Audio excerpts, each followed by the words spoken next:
आणि पुन्हा एकदा बुलेटिनमध्ये आपल्या सगळ्यांचं स्वागत। बातम्या आहेत आषाढी एकादशी संदर्भातल्या।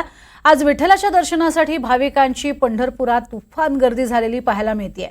तर असं असतानाच साईबाबांना मानणाऱ्या भाविकांनी शिर्डीमध्ये दर्शनासाठी गर्दी केली आहे। शिर्डीच्या श्री साईबाबा संस्थान विश्वस्त व्यवस्थेच्या वतीने आषाढी एकादशी हा स्थानिक उत्सव साजरा करण्यात आला। यानिमित्त कर्नाटकातील देणगीदार साई भक्त श्री एस प्रकाश यांच्या देणगीतनं मंदिर आणि मंदिर परिसरात फुलांची आकर्षक अशी सजावट करण्यात आली।